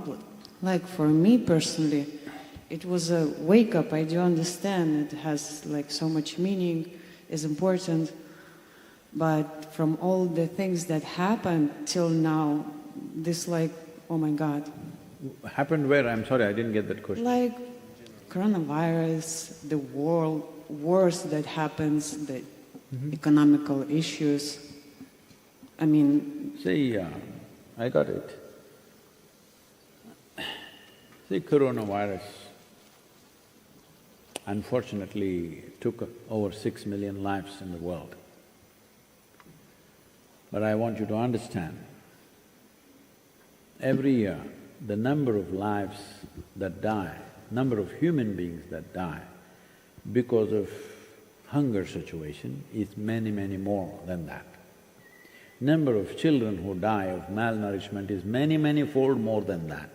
Number of children who are blinded because of that is many, many more. Number of children who are disabled by hunger are many, many more. Number of children who don't grow up to become full-sized adults is humongously more. All this is because of weakness in the soil. Soil has become so weak. So let us not complain about small things. When I say small things, it's unfortunate 6 million people lost their lives, yes, but we are all alive. All that could have changed in our lives. I'm not saying this from a position of comfort. We are running a foundation where we have so many responsibilities. 2 years we are sitting without any revenue, all right? I have over 15,000 children to educate, over 5 million farmers to take care of, over 5,600 people living in the center, but no revenue for 2 years. When the coronavirus started itself, even before economic impact happened, first thing I said is, look at the menu, cut it down to something very simple and nutritious, no fancy eating anymore. That's the first step we took. So I'm saying even the way we eat, we changed. Everything we changed. So only thing that changed in our life is lifestyle. Don't crib about lifestyle. You're having the best lifestyle ever in the history of humanity as a generation. Hello? Yes or no? Especially women, I'm telling you. No generation ever had these kind of comforts and conveniences ever. Especially for women, I'm telling you, it has never been this good for you ever in the history of humanity. Am I correct? So, do not go on making up things in your mind. All that's happened is, maybe you couldn't buy a new model car, maybe you couldn't have your house painted, maybe you had to move into a smaller house. It's okay, we are alive. That's all that matters. We are alive, and if you're joyful, lifestyle, does it matter? See, she was on high heels, she came barefoot. What's the big deal? You could walk barefoot on the streets. What is the big deal, I'm asking you? So I'm on 2 wheels, hello, at 65, real reduction in my lifestyle. So I'm saying, do not complain about small things and miss the big point, big picture. The big picture is this: we have lived in such a way that we are making sure future generations will have no possibility to live well. I'm asking you, your children or their children, whether you have children or not, just think whose ever children they are. Just imagine a world where there is 40% less food and population has risen by another billion people, which is anyway inevitably happening, all right? Just imagine that world. Do you want to put them… and how far is it? How far is 2045? Hello? How far is 2045? Before you get grey hair, you will be there. I just have to die 10 years early and I'm done, you know. This is not about me, this is not about you. We have a certain responsibility for future generations. This is intrinsic to you as a human being. This you do not know because of morality, because of religion, because of philosophy. Intrinsically as a human being, you always want your children to live better than you. Yes or no? But we are failing in that. We are taking away the foundations of their life and putting them there. This is what it means. Do not… because if you go out there, everything is green in Baku, do not go by this. Just look it up. Don't go by my words either. Just look it up in the world. Just look at the Google map. Just look at the Google map from 2003 to 2022. I'm telling you, in 25 years, in just 25 years, Earth has lost 10% of the land to desertification. It's become desert, 10% in 25 years. Where are we going? Thank you very much for your answer.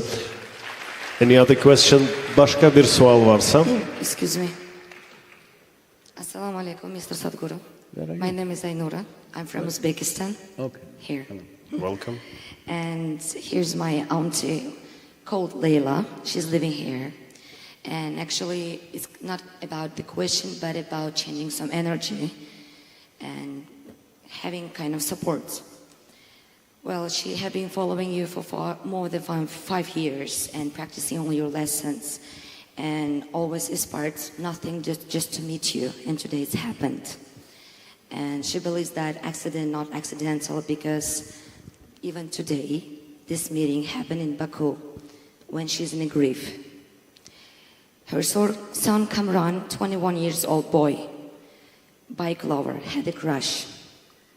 And he is in coma for 1 week.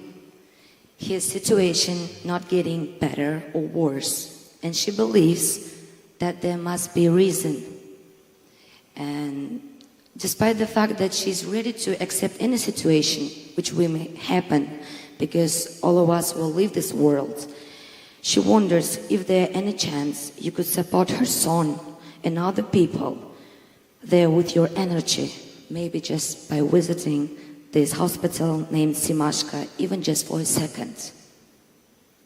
We will address this sensitive issue privately after this meeting is over, but about… I'm not talking about… I'm not talking about your son per se, that aspect, we will see that privately. But I want you to understand, every one of you, this is the nature of life. One wrong step, the price of that could be life or limb or something else. This is the nature of life. This is why this Save Soil movement is under the banner of Conscious Planet. Because this is the most important thing of all the human things we can do is that we become conscious. What does being conscious mean? See, for every other creature, nature has set 2 lines within which they live and die.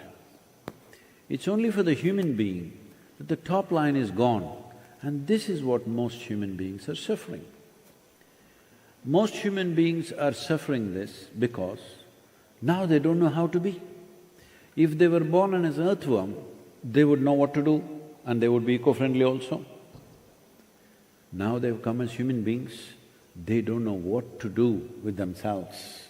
It's only the human being who's confused about it because it is only for you that the top line has been erased. So we're always trying to draw lines for ourselves to somehow make ourselves comfortable. We build bondages, we build sense of, some kind of boundary, because living in this boundless space seems to be terrifying. So one of the things that we do to enhance our sense of freedom, our sense of… generally when we say freedom, We always say like a bird in the sky.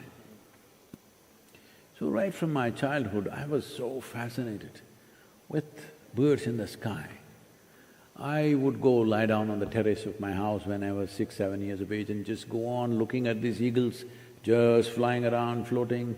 I watched every feather, how they move, what they do. I was thinking I'm going to learn flying and I'm going to go away.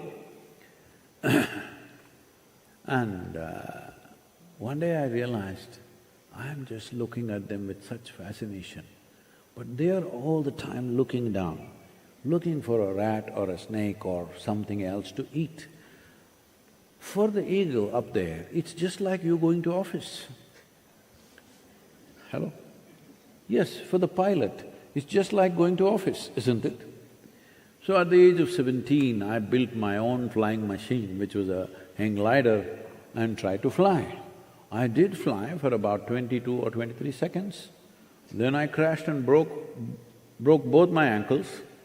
Well, I managed to fly later. That's a different thing. Why I'm saying this is, as a young man, he wants to break his limits, whether through flying or motorcycling or whatever. Unfortunately, the outside world is not entirely in our control, not entirely in our control at all. So, one mistake, I've been telling my people are talking around me, Sadhguru, when we go to India, where will we go? This city, that city, we'll do this, we'll do that. I said, we've not gone to India yet. Because one mistake, I'm not going to India. The speeds at which we are riding, trying to get from one city to another, one mistake, there'll be no India, there'll be no life, all right? So don't take things for granted. There is no such thing as you will go to India. We want to go to India, that's a different matter. But there is no guarantee for anybody.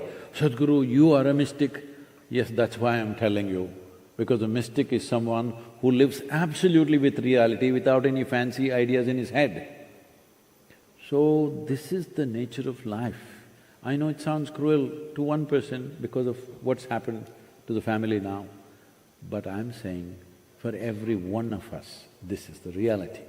One moment, it can do something else to you. So this is not just on the road, it can be your life, it can be your thought, it can be your emotion. Accidents can happen in your mind, not just on the street. So, somebody, from India comments and says, on my helmet it's written Sadhguru and O+. So what is that O+? Damn it, it's my blood group, huh? In case I break up into pieces, I want people to know what's my blood group so that they may do the right thing at the right time.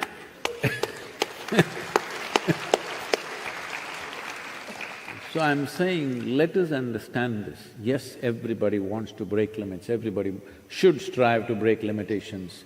Physically, mentally, spiritually, we must break limitations, otherwise what's the point of being human?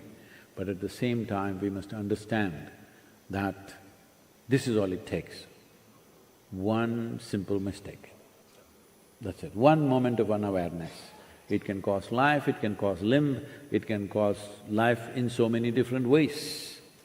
So, knowing this fully well, still you step out and do the things that you have to do, that is when it is called an adventure.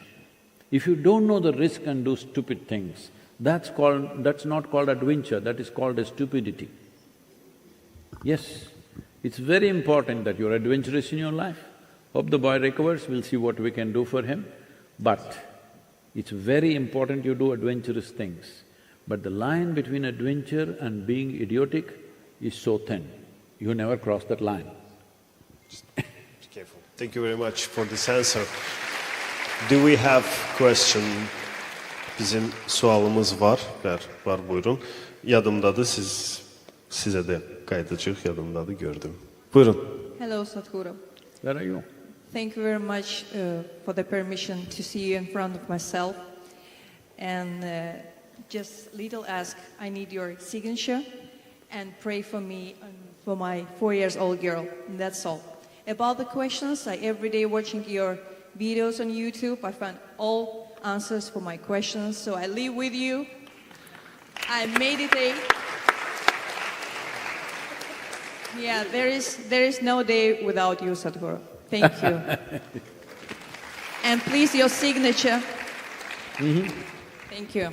But who told you I can write? Do I look like that? Zahmet olmasa burada bizim qonağımız əlini qaldırıb right over here we have a guest right over here, please. He's trying to be gender neutral because women have just yes, taken the we have three microphone. women and just at least man. one man.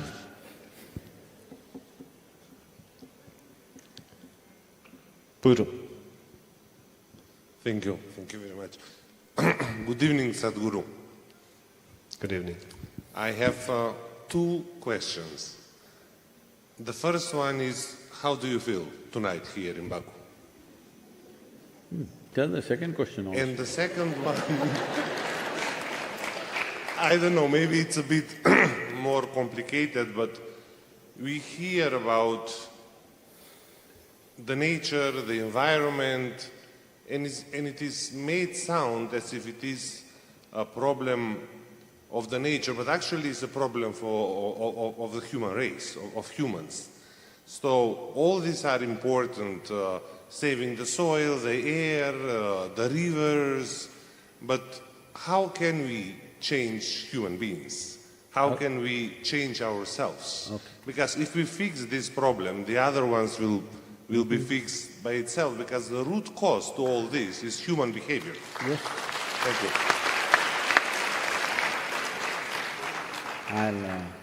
I'll answer the second question first because the other one will anyway come. See, there was a potato farmer. You know potato farmer, you grow potatoes in Azerbaijan? Yes. One day he wanted to eat apples. He went to the right tree, the apple tree. But out of sheer habit, looking for apples, he started digging the ground because he's a potato farmer. When he found no apples, he became furious and he dug furiously. Then the tree came down upon him. This is the case of the human society right now. All this has been done, this damage to the soil or air or water, whatever else has happened, not because of some evil design. There's nobody sitting there and thinking, how shall I destroy the planet? There is no such evil design. It is all in pursuit of human happiness and well-being. In pursuit of human happiness, we've done all this. In the last 100 years, we've done so much that human beings had not done in 10,000 years, we have done in the last 100 years. If you were here 100 years ago and today if you came back again, you wouldn't recognize the planet, it doesn't look the same anymore. It looks like you knew a friend with a full crop of hair and you met him after 30 years and he's totally bald. That's how the planet looks today, mostly bald. Because 70% of the land is plowed, 4.2% of the land is paved, urban land and agricultural land. So 76+ % of land is bare. So it's like a man who's gone bald. But it's too early to go bald, that is the problem. It's not time to go bald. Yes. So, about this, how did this happen is just this. Sir, you know, and everybody knows, but everybody forgets, is if you experienced any pain, it happened within you, yes? Any pleasure, it happened within you. Joy, it happened within you. Misery happened within you. Love happened within you. Hate happened within you. Agony and ecstasy also happened within you. Whatever damn thing that ever happened to you always happened within you. Yes or no? Right now, do you see me? Hello? Even if you're not listening, I'm asking, do you see me? Use your hands and point out where I am. Ah, you got it wrong. You know I'm a mystic from southern India, that's not simple. So, right now these lights are falling upon me, reflecting, going through your lenses, inverted image in the retina, you know the whole story. Where do you see me? Within yourself. Where do you hear me right now? Within yourself. Where have you seen the whole world? Within yourself. But when whole life's experience is manufactured from within you, you're trying to squeeze joy and pleasure from the world. So it doesn't matter, for 8 billion people, if you give 8 billion planets, they will destroy it because they are potato farmers looking for apples in the wrong direction. If people do not learn how to sit here joyfully by themselves, then destruction is inevitable. You can control them with laws, you can do this and that, control their aspirations, put all kinds of restrictions, but this is all temporary. For some years, hoping that they will become conscious and sensible, we can give a little bit of time, but it's not a solution. It is not a solution. The only solution is when human beings become conscious how this one functions. This can sit here and be blissed out by itself. Can I tell you my problem also? Sir, yourself, can I tell you my problems? Thank you for the permission. This happened when I was 25 years of age. And one day I just sat down. I just sat like that and I realized I am bursting with bliss. Every cell in my body is dripping ecstasy. Then I think maybe I'm losing my mind. I'm super skeptical. Then I experiment with this a few weeks, then I realize if I just create a little distance between me and my mind, between me and my body, that's it. I am just dripping bliss. Then I thought, this is so simple, all you have to do is just sit here and you'll be blissful. Who in the world wouldn't want it? So I sat down and made a plan, this is it. I have found a way to make every human being blissful, and I made a plan. On that day, the world's population was 5.6 billion people. I made a plan, in 2.5 years' time, I'm going to make the whole world blissful. Here I am 40 years, 2022 is 40 years now. People say we have touched over 2 billion people today, but 2 billion is not my idea of humanity. It's gone to 8 billion, 5.6 billion. So I'm saying, I'm condemned to be a failure in my life, for sure, because population keeps growing and so many people are committed to their misery, they are not going to give it up. 2 billion people think is success. If you get 25% marks in your school, do you call it success? Hello? 25%? 25 out of 100 is success? It's a failure. So that's all. 2 billion out of 8 billion is a failure, all right? So I will die as a failure for sure, but as a blissful failure. Because nobody else can decide whether I am blissful or not. Now, why is it so complicated for people to just be at ease, at peace, at joy? Why is it so difficult? Because even when you're 5 years of age, you're bouncing with joy. Somebody had to make you unhappy, isn't it? Today somebody has to make you happy. So complicated to make you happy. Yes or no? When you are 5 years of age, if you're so joyful, by the time you're 30, you should have been ecstatic. But just the reverse has happened. This is simply because you're misunderstanding your psychological process as existential, that's all. This happened one day. You're all so serious. Hello? So one day it happened, a lady went to sleep. In her sleep, she had a dream. In her dream, she saw a hunk of a man standing there and staring at her. Then he started coming closer and closer and closer and closer.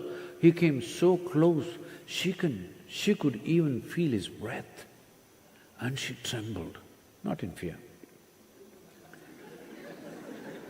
And then she asked, "What will you do to me?" The man said, "Well, lady, it's your dream."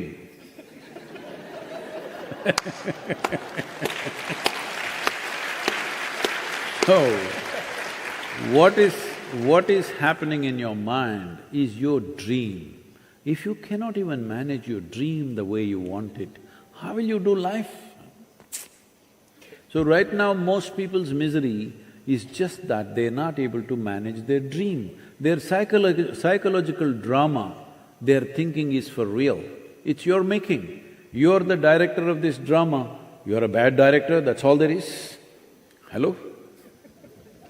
Your drama is not going your way means what? You're a bad director. If you fix this one thing, if you're joyful by your own nature, just see, on any given day, many days you have been joyful. On the day when you are very joyful, there is no compulsiveness about anything. You will do what is needed. That's all that needs to happen. Right now, human activity is in a compulsive mode. It has to become conscious. That is only possible if you are peaceful and joyful by your own nature. Thank you very much for being here. Thank you. Thank you. So, dear Sadhguru, I've got a sign that this is the last question for the moment, so… Yes, sir. Please, the last question. Sonuncu sualdır çünkü bizim vaxtımız artıq məhduddur. Mənə buradan işarələr edirlər. Hello. Where are you? Upper side. Oh, okay, somewhere there. Yep. Okay. Hello, Sadhguru. Welcome to Azerbaijan. Sorry, I'm really excited. I am Baku, I'm from Azerbaijan, and my question is, you have large amount of knowledge, and when you talk, we really can find something from our own. So you really has nice explanation about the world, I would say. But the question here is… the question, yeah, that's great. The question here is, how you develop yourself? So what's your daily routine maybe to developing yourself? So it's obvious that you don't stop there and something comes to your brain, so you should do something. But what is it? What's the secret? Thank you. The question is, what's your secret? What's my secret?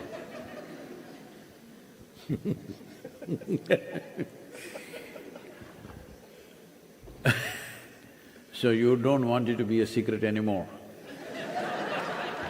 That's why let's keep it in secret. Once I speak about it, it's not a secret anymore. So I think yesterday, day before in Tbilisi, one lady stood up and asked, Sadhguru… No, I'm sorry, I think it was in Istanbul, that this lady stood up and asked, Sadhguru, why is it all these children, the children love you so much? Why is it? You're a spiritual leader, they shouldn't even know about you, they love you. I said, see, this is a secret between you and me, don't tell anybody. Of course, the whole hall was there. Don't tell anybody, this is just between you and me. Because I just kept myself as I was born. I did not allow parents, education, society to contaminate me. That's all. Thank you very much. Suallara göre teşekkür edirik. I want to thank everyone for this question. So we have Leila with her barefoot. Thank you very much. Let's make a warm applause for our Turala Sadaf and of course our dear Sadhguru. Thank you very much. Thank you. Thank you very much for sharing your thoughts, for your attendance. I enjoyed your conversation. I believe that the same on the audience, right?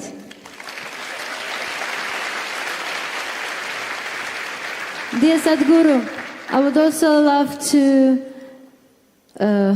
greet and to make a big thank. I would love to share our emotions and, of course, the big team of Sadhguru, the big team of volunteers, they made their best to come this event come true. And of course, Isha Foundation. Our greetings. Thank you very much. Give a round of applause to your team. And last but not the least, dear Sadhguru, I would love to thank all of our guests, our audience. Thank you for coming tonight. Thank you for being with us. And thank you. This is a message. Of course I will.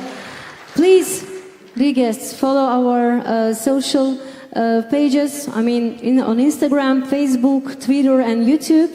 And share your thoughts, share your photos. SaveSoil.org website with as many people as you can. Please share this website with all of your friends. And of course, if you will post something, do not forget to make a hashtag SaveSoil, and we will sing together, right? Mm-hmm. And you will hear the anthem of Save Soil tonight, and you can also learn it, you can sing it and share it with your friends as well. Dear Sadhguru, we have to say all of our love comes to you tonight. All of our energy comes to you. Thank you very much. We will sing together. Let's sing it. Let's start it. If you have some more remarks, some more thoughts. This is a generational thing, it's not just about you and me. As a generation, we can be that generation which turned back from the brink of a disaster, or we can be that generation which slept through and walked into the disaster and of course grieve about it later. I'm saying this because we've been doing this continuously, we don't have to go back too far. In the last 100 years, how many times have nations pledged saying that we will never again fight another war? But how many wars have we fought in the last 100 years? And then cry about it after it's over, after millions of people are dead. Again and again we're doing the same things. This is because we walk into disasters, which we could have avoided. We don't mitigate it before it comes, we walk into it and then cry. This is a disaster we must mitigate, because once we walk into it, there may be no way of walking out of it. That is the kind of disaster it is. So I beseech every one of you that all of you here in this hall who are educated, informed, and all of you have that phone. Is it a smartphone or a dumb phone? What do you have? Hello? Is it a smart one or a dumb one? Smartphone. So if you have a smartphone, you must use it smartly, because you can send a few silly messages, it's okay. I'm all right with that. But you need to understand, this is not just an instrument to send some silly messages to your friends. This is a powerhouse. If you use it right, just you as an individual can change the world. That is the power that it has. Do whatever you have to do. But in the next few days, we are looking at this approximately, we don't have a number, people are giving me a feeling, not at a clear number. We could have touched, or nearly about 1.2 to 1.3 billion people have spoken about soil since 21st of March. But that's not good for us, we want 3 to 4 billion people. 3 to 4 billion people means 60% of the adult population on the planet. If they speak, no democratically ruled nation will be able to reject that. Every government will go for it. I want you to understand, generally in democracies, here maybe it's a more stable and long-term kind of thing, but in most democracies, leaders get elected for 4 years or maximum 5 years. Suppose you were the president or prime minister of some of the major nations in the world and you had only 4 years. Would you do work that will take 15 to 20 years to show results? Would you do that? Unless people gave you a mandate, you do it, we are with you, you will not do it. In no nation in the entire world ever have 60% of the population stood up and said, we have long-term concerns about the well-being of this nation, the well-being of our children and the future of future generations. We are concerned about this. This has never been expressed by any population. This Save Soil movement is that movement which is trying to get this expression from people that 60% of the adult population should speak and say something about their concern about soil. And this many of you, every one of you has a smartphone, I'm seeing it's pointed at me, don't shoot me, okay? If you people here in this hall, and especially those people who are in the upper regions of the world, hello? Yep. So, If all of you here in Baku, if you make up your mind, I'm telling you, in your hands you have the instrument. For the first time in the history of humanity, you have the power in the world. Sitting in your chair, you can reach the whole world. Never was it possible, isn't it? Never, ever was it possible for any human being to do this. This is our opportunity, this is our time on the planet. Will we do the right things is the question. If you make up your mind, just this many people, you can get those 3 to 4 billion people. All you have to do is spend 15 to 20 minutes a day enhancing the message in whichever way you can. If you go on the SaveSoil.org website, there are toolkits how to… if you don't know how to start a Twitter account, how to start this thing, how to enhance the message, you can just learn this in 10 minutes' time. In 10 minutes there is a lesson as to how you can do it. If we have any care and concern for the life that we are, and especially the future generations who should be here and live better than us, if that is your concern, this needs to happen right now. Let's make it happen. Thank you very much for being here. Thank you. Thank you very much. And we have one present for you from audience. Get her home. Oh. That's for you. Thank you. This is my niece writing for you. She's young artist. Oh, hello. Wonderful. Thank you very much. And we are very happy to present to you the Soil Anthem, which has created soil waves across the world. A dance for Earth. Let's talk soil, sing soil, breathe soil, and live soil all together.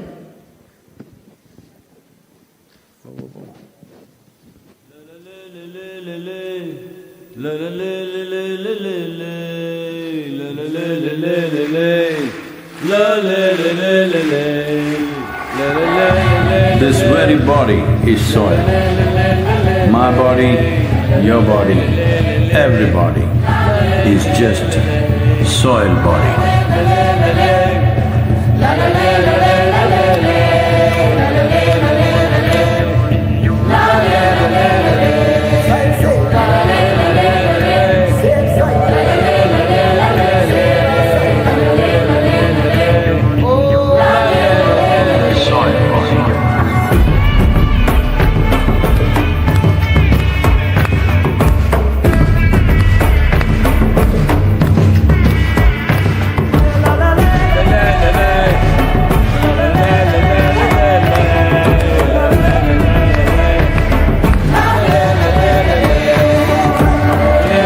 The magic of soil is it turns death into life.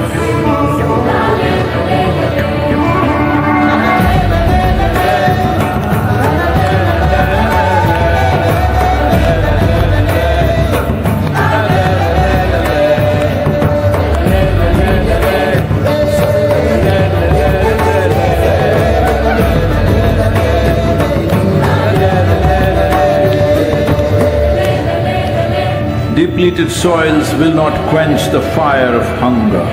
Unquenched hunger can burn the very world. This is a generational responsibility. Save soil. Let's make it happen.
Dear Ambassador, please welcome to the stage.